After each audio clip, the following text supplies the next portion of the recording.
10th question, the value of sin square theta plus 1 by 1 plus tan square theta is equal to dash.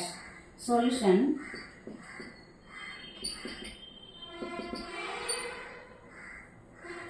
Sin square theta plus 1 by secant square theta. 1 plus tan square theta is secant square theta. So, sin square theta plus 1 by cos square theta. Now, sin square theta plus 1 into cos square theta by 1.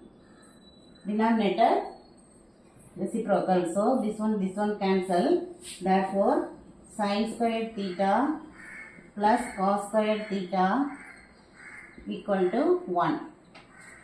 This is the answer. Answer is 1.